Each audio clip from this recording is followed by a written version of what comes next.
Good afternoon or evening, everybody, and welcome back to another weather forecast by Adrian's Weather Forecast. In this video, we're going to be doing another tropical update here on Hurricane Henri, as it is now heading for New England in the Northeast here, and going to pose the biggest threat this area has ever seen within over a decade here since Irene. Looking at for some pretty large as well, possibly even some dangerous storm surge across portions of across New England on the coast here as well. Looking at for some very significant flooding. Historic power outages are likely as well, specifically across New England, and that's looking out the possibility for some extreme gusts here across this region as well. We do have a few states of emergency for Long Island and Connecticut already, so a lot is about to happen and go down here. But a side note, Grace has made landfall across Mexico, and it did alright into a major hurricane last night here. So the things are just an absolute monster, basically. But let's now go ahead and get into the update. So again, Grace is official, or not Grace, sorry, Henri is now already a hurricane here at 75 miles an hour, and it's definitely tricky whether it's going to continue strengthening or not here. Here's at least look here at the actual latest full recon we have at the moment for Henri. A new one is actually heading into this storm. It should be within, we should get more data by the 5 o'clock advisory, or just before the 5 o'clock advisory, but here's a look at the pressure and overall what recon has picked up. And this thing actually has already gone to 993 millibars, which is obviously a little bit higher than the current 991 that it's at right now. But there's a low circulation kind of just west of all that kind of convection there that central dense forecast has kind of really fallen apart here, and a lot of that dense and as well cycling deep convection and hot towers have really died off a lot within Henri here. We don't really have much of an organized area here. This LLC here, however, starting to get its act together, at least based on recon. Although it has gone up with pressure, it seems as if, at least based on looking at the microwave and as well looking at 37 temp, it is trying to get its low circulation tighter, as well as trying to deepen its vortex here. But this is obviously what Recon has, 993 millibars, as well, watching out for the stronger storms within that deeper convection layer on the eastern quadrant here. We see that very thick convection there, a lot of initiation. So this thing is pretty lopsided, not much initiation from the western quadrant, as there is a little bit drier trying to sneak its way in there. Let's now get a look here at the actual information we are picking up here from Recon, and they picked up basically a max of 60 knots, which is basically 70 miles an hour. So they have not actually gone really the actual sustained or surface winds that are sustaining, or at least proving it to continue to stay as a hurricane at the moment. So we're looking at least 70 miles an hour picked up here on the surface wind speed here. But at MSLP, they're in a flight level. They did pick up to around 85 knots or so. So that is showing you, obviously, there are some really strong winds they were picking up there at flight level. But again, we can't forget that obviously this 993 millibars is obviously from 15Z, which is obviously over in the morning here. So 993 actually was a drop compared to the last pressure. Obviously, it's 991 now. Obviously, it just became a hurricane earlier today here. But actually, while this recon was going in here, this was still a tropical storm. So that 993 pressure, I forgot to mention, was actually a drop in pressure, not a rise in pressure. Because obviously, it's 991 now. So we want to get a better idea, since the morning recon flights, we have to get a better idea what it shows later in the afternoon here, recon, which is obviously in pursuit. It is on its way within the system here, so we will get data whether Grace, or sorry, not Grace, whether Henri is continuing to strengthen, or whether the little bit of dry air is starting to get into the system here. As of now, obviously, we have a pretty good amount of moisture, pretty nice moisture layer, as well moisture condensed and dense moisture circling the system, pretty large moisture bubble. However, we will get a better idea what it shows in the next recon. So here's a look here at the IR forecast, and there you see a lot of the initiation. Convection is obviously centered across the eastern area of that LLC. The MLC and LLC do not seem to be stacked here, which is going to be a pretty big problem within the system here. There's a low circulation kind of on the very edge of all that convection, so it's kind of really open, and it actually looks kind of subtropical, like we don't have much initiation going on within that western quadrant. That could be because of that trough which we see across the Virginia Alley there, kind of bringing in some northerly shear here, or obviously coming from that, looking at obviously some northwesterly flow, and that's obviously going to have that really nice trough There's going to be kind of a trough, and we've actually draw it here, and that's going to really prevent a lot of that initiation towards the west of the LLC here. So the best conditions are going to be just to the east of that trough there. We're going to be seeing some mid to very minimal vertical shear here, looking at maybe around 10 to 15 knots throughout this whole general region here. So that's why obviously the system has still held on. Obviously we still have as well that kind of upper level anticyclone. You can kind of see with the spurs, the diverging clockwise cumulus clouds kind of spreading out there, as well we do have some dry air kind of just toward the east of this system as well, associated within that portion of that Bermuda High. But overall, it has a very tight but conducive environment, which is why the system's still holding on at this strength to a hurricane. We will get a better idea as a recon is in pursuit at the moment, so we will get a better idea around 5 o'clock advisory, and specifically the 8 o'clock advisory, on what is to come on the future forecast. They still have a peak of 85 miles an hour right now. We want to keep a very close eye on that, because right now this thing's looking pretty nasty looking, as in not looking the greatest. The LLC has really kind of diminished a lot of its convection, specifically across the western side here. That could be a little bit of dry air. Again, the dry air isn't severe enough, nor is it widespread enough to really hurt the system and kill it. However, it's going to really continue to keep a close eye on it, whether it's going to be hurting the LLC at this point.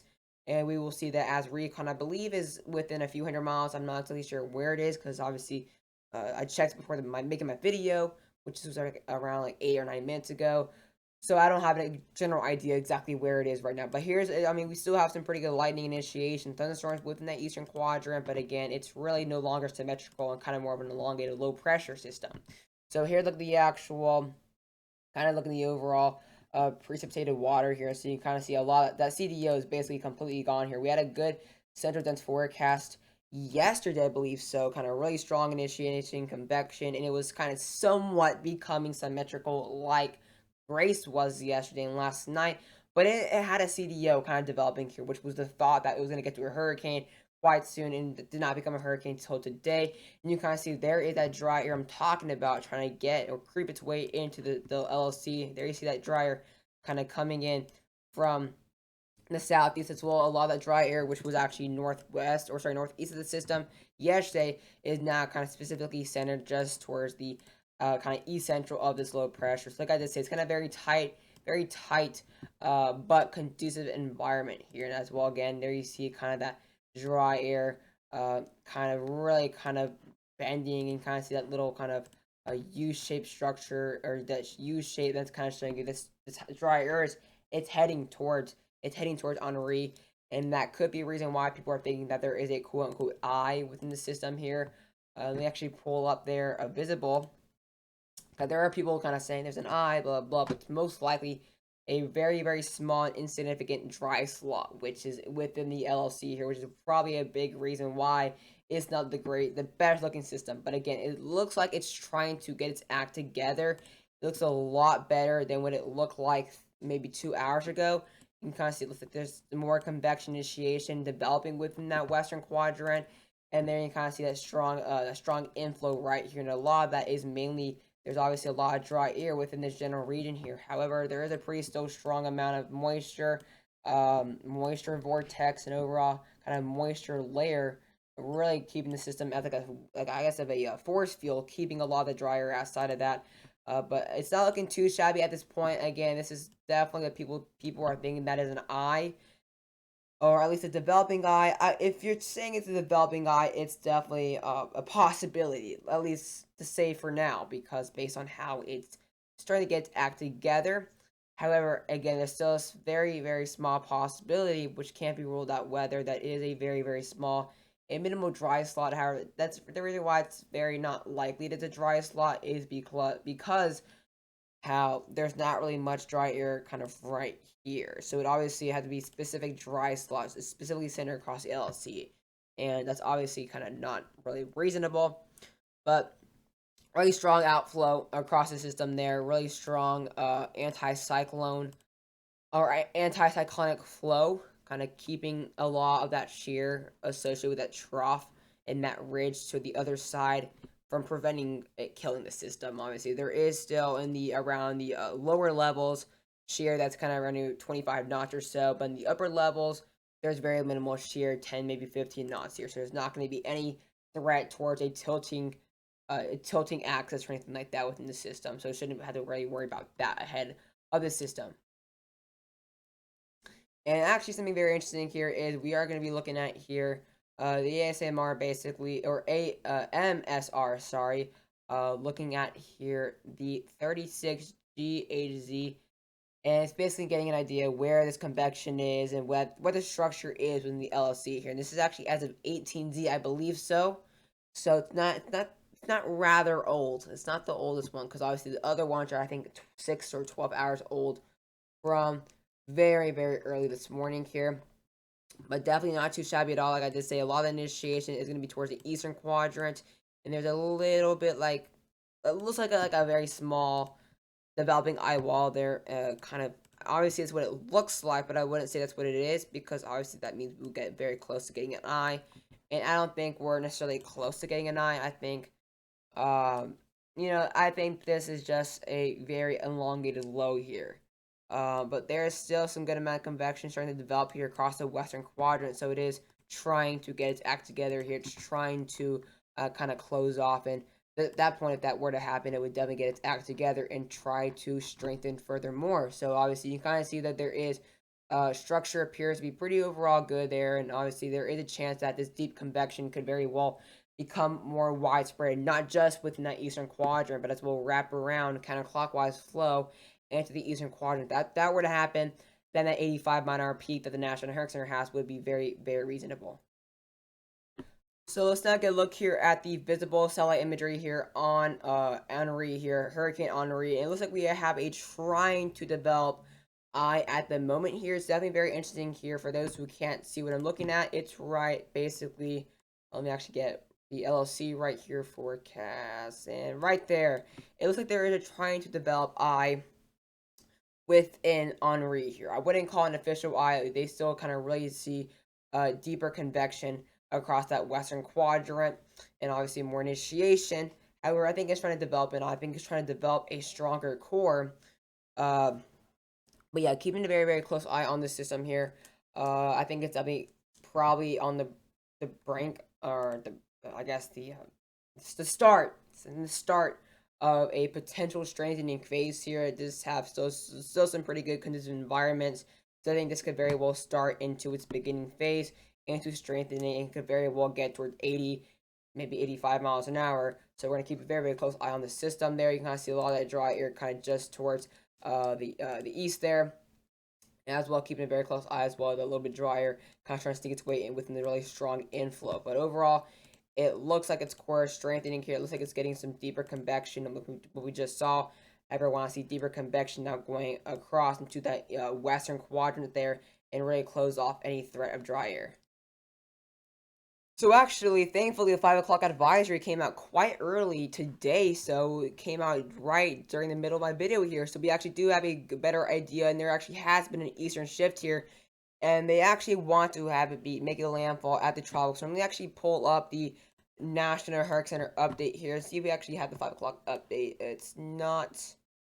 I don't think it's in here, but we at least with the 5 o'clock advisory cone here. This is advisory 24, and we do have a tropical storm making landfall there on the very western or very eastern side there of Long Island, and you can kind of see overall these hurricane warnings as well have pushed further eastward into Massachusetts and as well even near Newport. But overall, as well, warnings there all the way from Cape Cod to portions there of northeastern New Jersey near LaGuardia and overall near JFK. And there has been an eastern shift, and I'm going to explain why there has been an eastern shift a little bit later in the video. But overall, pretty large wind field here. So let's say it makes landfall where it's forecasted to make landfall. It's probably going to bring in tropical storm sustained winds all the way from New York City to portions of Cape Cod. So it's a pretty large wind field there. It's pretty somewhat symmetrical at the moment. And again, very small hurricane force winds only located within the eastern quadrant there. That's where you kind of see a lot of that convection initiation focusing across that eastern quadrant. But gonna get to a hurricane. I'm waiting for the 5 o'clock if they're actually going to be a 5 o'clock cone forecast or anything like that. But yeah, a tropical storm into inland Connecticut, then becoming a tropical depression across New Hampshire because obviously the Appalachian Mountains are really weaken it a lot, especially at that point it's going to get really sheared off and then become post-tropical depression along the Maine coast. So here, look at the 5 o'clock advisory here, the warnings and watches and all the alerts we have for the Northeast and New England area. So all the way, obviously, from New York City there, and portion of New York, and over on northeastern New Jersey, all the way up to a portion near Cape Cod and far southeastern Massachusetts. We do have tropical warnings due to part of all of the wind field we're seeing here. Pretty large wind field as well. Tropical warnings have now moved all into Connecticut as well for all of Rhode Island here. So they have pushed these warnings further inland. As well, these hurricane warnings are not really pushing into now Rhode Island there. All of Southern Rhode Island is under a hurricane warning now, including Newport. And then much of Long Island is under a hurricane warning as well. New Haven as well under a hurricane warning. So if you are under a hurricane warning here in that purple, I would really consider you guys would evacuate, at least push further into the north there. So let's say if you're Providence, I would rather move, maybe drive towards Foxborough, that general vicinity. And like if you're in New York, I think if you're in New York City, I think there's really no need to really evacuate, except just really keep in consideration there's going to be some pretty significant flooding. But if you're near the areas of just east and central Long Island, I would definitely consider you guys do make plans here, especially as well if you're like near a Newport or Southern Rhode Island or far southeastern Connecticut. I think this general area is going to get hit really hard here. I think this general area is going to get really smacked down hard, extremely. Actually, no, I think it's going to even move like this. I think this would be the hardest hit area, in my opinion, here. As well, pretty significant storm surge. So if you were in the general vicinity, I would definitely either take shelter, or not take shelter, sorry, but I would recommend you guys would evacuate or have a big plan, including generators as well, having shutters for your windows as well. Just overall have a plan ahead of this. I know you guys don't typically have a plan for this a lot like they do in Florida or in Louisiana or North Carolina, but this is definitely the time to have your plan into place, because obviously we have not had a threat here since really Irene. But the last time we've actually had hurricane warnings here was Hurricane Bob, which was in 1991 here. So it's been 30 years since we've actually have had a hurricane warnings or even preparations for hurricane warnings in this general vicinity. It's been quite a long time here since we've actually had to talk about this. Obviously, Sandy was in 2012, but that was towards the Mid-Atlantic, Virginia, New Jersey, and Delmarva and that peninsula. But this is definitely something to keep a very close eye on. So here's a look here at the actual storm surge forecast. This has not changed since actually this is a 5 o'clock advisory actually for Hurricane Henri, and this is actually not changed here, except there actually is storm surge forecasted now all the way up near the Merrimack River there, near the New Hampshire there and Boston border, which obviously spills out into the mouth of the Atlantic. But looking at storm surge all the way from basically the far southern tip there of New Jersey there in Cape May, going all the way from areas near Delmarva, or not Delmarva, sorry, near LaGuardia, sorry, and JFK, Long Island there, across Long Island, up New England, up to near Cape Cod, that general vicinity, and going all the way near Boston. So we're looking at some pretty widespread storm surge because the overall large wind field will sustain winds. So we're going to be seeing overall a lot of large waves and just overall really dangerous water conditions, including rip currents and all that. So it's not going to be fun at all. So we're going to be seeing some pretty widespread overall storm surge here. So definitely really watching out for that. Obviously, as we see the counterclockwise flow like this, we're going to be seeing a lot of that worst storm surge to actually spill out into the mouth of Cape Cod, as well near Butteridge Bay, as well even near Rhode Island, near Newport, looking at 3 to 5 foot storm surge. However, as well, once it actually gets right near landfall, that counterclockwise flow will spill out a lot of those really large waves and messy conditions all the way down to areas near Long Island, as well near areas right between the general vicinity there, near the Connecticut border. Obviously, from basically the Bay region, from Connecticut down to Long Island, is where we're seeing a lot of that channels there of really strong currents of water, really large waves. It's obviously going to be a pretty significant threat there, even to Connecticut, even down there near LaGuardia general region there, as well as spilling out to New York City and the Hudson Bay. So overall, you need to watch out for some significant storm surge down there into Hudson, the Hudson Bay and the Hudson River. Overall, keeping a very close eye on this general vicinity as well. 5 foot storm surge is definitely going to be deadly for those who are little children as well. 5 feet is still very dangerous, even if you're like a full-on grown adult. It's still quite dangerous considering obviously some adults are 5 feet or some are just above 5 feet. So just I would recommend staying at higher grounds or once storm surge actually kicks in, or really the best idea in my opinion if you're near like Eastern Long Island or portions of eastern Long Island, Rhode Island, and portions of New Hampshire. No, oh my gosh, not New Hampshire, Massachusetts and Connecticut. I would definitely recommend you guys actually just evacuate.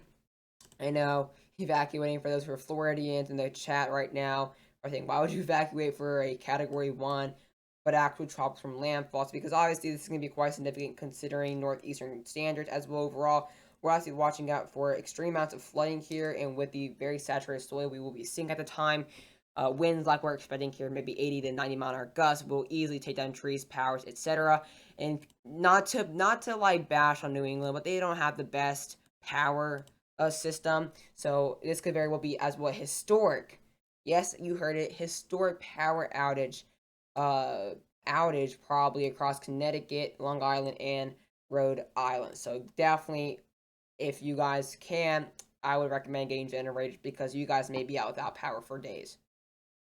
So let's actually get a look at the actual wave height and direction here. So you can kind of see we're looking at some pretty overall strong waves that kind of come from the northeast and kind of go like that here. So overall looking at probably 32 feet there of a maximum wave height. So we're actually going to be seeing some rather large waves there across the areas just east of that low pressure. And that's going to bring it, obviously, like I did say, with that counterclockwise flow, the largest waves will kind of be centered across here. And once it gets towards landfall and turns to the northwest, it will bring those stronger and larger waves into the Bay region, as well into Long Island, as well even southern Connecticut. You're watching how there's going to be storm surge down here, because obviously, like that, it's going to sneak in, especially within this small channel like that.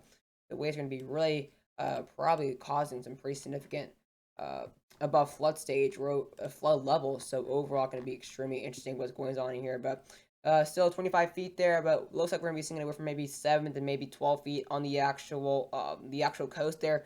Far eastern Long Island, where I think we could very well see some very significant storm surge with waves hitting over 15 feet here.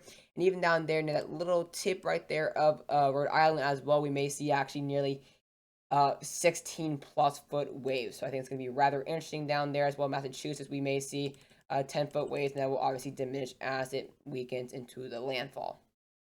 So here's a look here at the 12Z GFS run. They want to have it get as low as pressure-wise 978 millibars within, let's see here, around 18 hours or so. So actually, if the GFS were to verify, other models were to verify, we will get our peak here, possibly around, looks like tomorrow, around noon or so, the vicinity where we start seeing that overall peak here. So if we do see maybe this deep convection layer continue to expand into the western quadrant, then we can very well talk about possibility of developing eye and overall good core, and that will lead to the possibility of it strengthening and maybe even getting that low pressure wise. So this can't be ruled out the possibility, but we're going to keep a very close eye on it.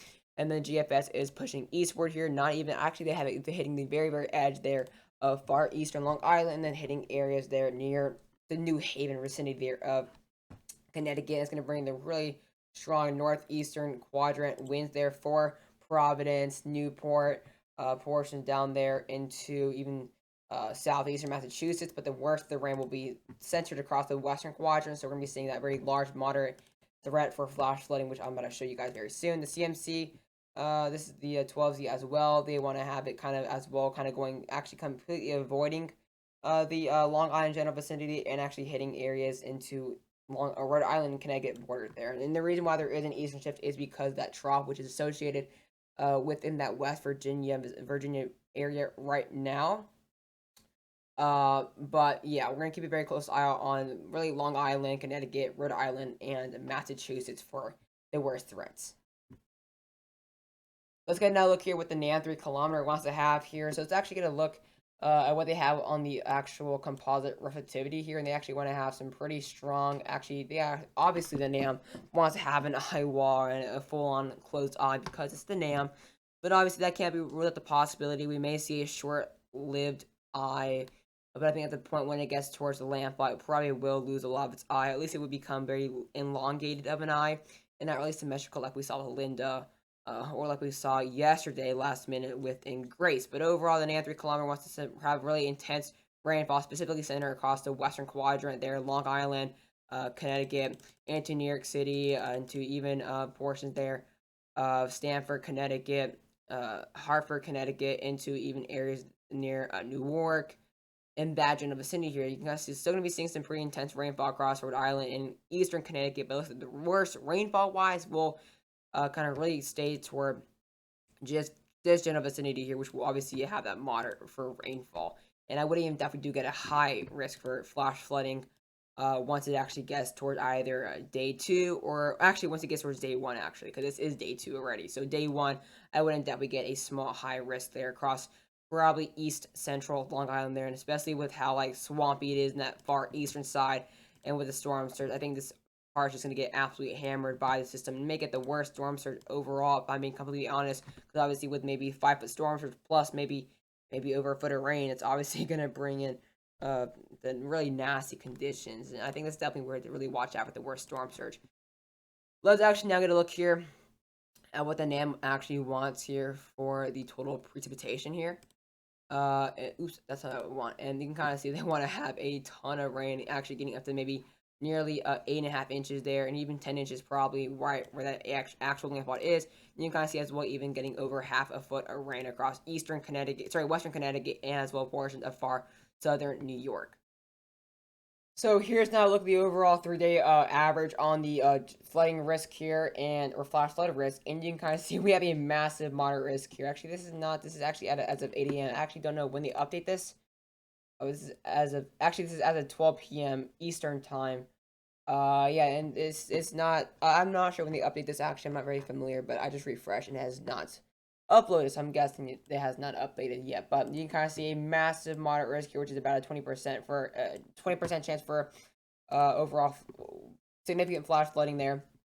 So that's gonna be all the way from northeastern New Jersey, all the way into far eastern Pennsylvania, into portions of central Connecticut, all of Long Island, and portions there of Massachusetts and much of New York. And that's because obviously the rain will kind of be centered towards the western quadrant, which is basically all of this. Specifically, if it kind of goes like this and it kind of turns like this, all of that will be centered towards specifically the New York region, Hartford, Albany, even. New York City, I already said that. Just you get the general point here as well. Pretty widespread, those slight risk into Rhode Island there, Massachusetts. A lot of that rain will be centered specifically towards the western portion there of the quadrant. However, the wind wise will be kind of more symmetrical, so the wind wise threat will be pretty dead even on each side. But yeah, you can kind of see by day 3 though, day 3 on the Tuesday morning, that threat will continue to become more widespread there across further end. You can kind of see right there, slight risk across Vermont, Massachusetts, New York, and there that general vicinity there towards the Appalachian region. And then obviously right now we do have a day 1 there, slight risk for flash flooding as we're seeing the far outer bands there of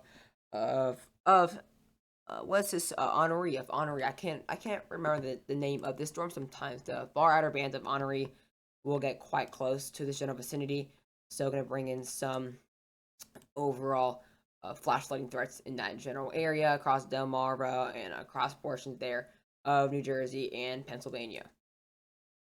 The actual rain totals forecasted is going to be quite widespread here. Going to be seeing directly kind of just west of that landfall. 6 to 10 inches there near central Long Island. 6 to 10 inches there across portions of Massachusetts and Connecticut. So looking at probably a good amount of rain here, specifically really widespread. You can kind of see all the way from basically Delaware to Maine. We are going to be seeing some rain within the next 3 days here. All basically specifically caused by Henri here. And you kind of see Hartford, New York, areas near Islip, Long Island, even Newark, portion there, Springfield, Massachusetts. That general vicinity is still going to get hit really hard by the system here. And I wouldn't doubt we actually see a larger 6 to 10 inches there across portions there of, let's see, right there towards portions of east central Long Island. I would not doubt. Actually, I think that this area is going to get hit probably the hardest. Actually, I'm going to do that again. Like I said, this probably is going to get hit the hardest here. Including rainfall, storm surge, all of that.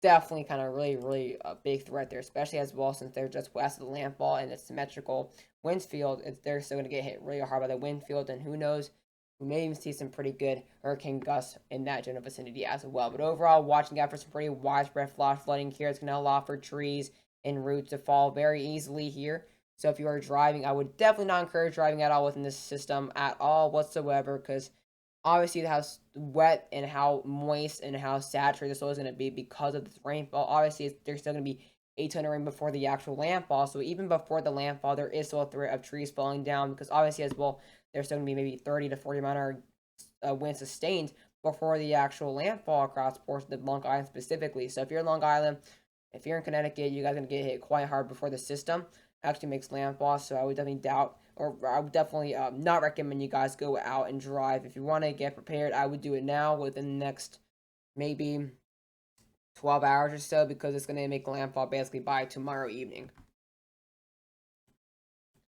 So here's look here at the GFS 12Z here, 10 meters winds, and they actually want to get the system up to 86 miles an hour, 87, actually basically 88 miles an hour. So they want to have it getting really strong here to a very high in Category 1. And then obviously it's going to go northeastward, or sorry, decide to go now northwestward because of that trough kind of really bending it, having to go avoiding like that.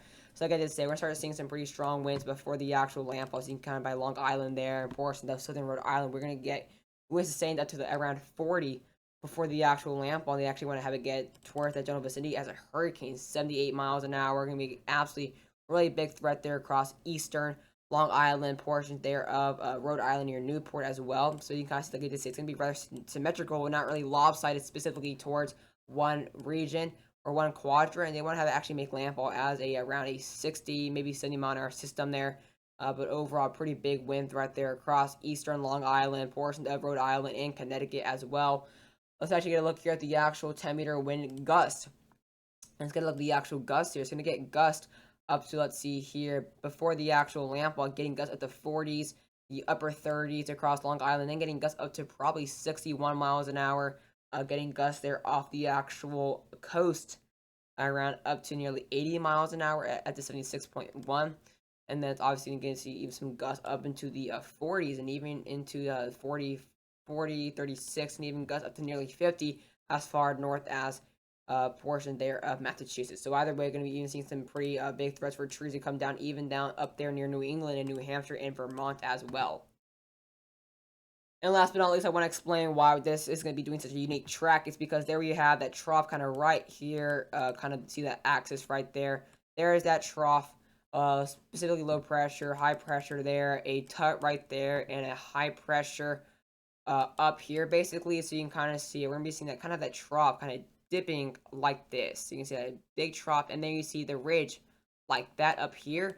Exactly what the layout is going to be here. So because this kind of strong vertical shear in the upper atmosphere kind of developing, and that's going to obviously bring some stronger shear across the lower atmosphere, kind of towards center 158 millibar, or sorry, 150 millibars. That's going to be seeing that really strong trough here. And obviously, as this system there is located at 994 millibars, according to the GFS, it's going to have to completely avoid that trough here by going kind of northeastward. It's exactly why it's going to look like it's not going to hit the U.S. and go like that.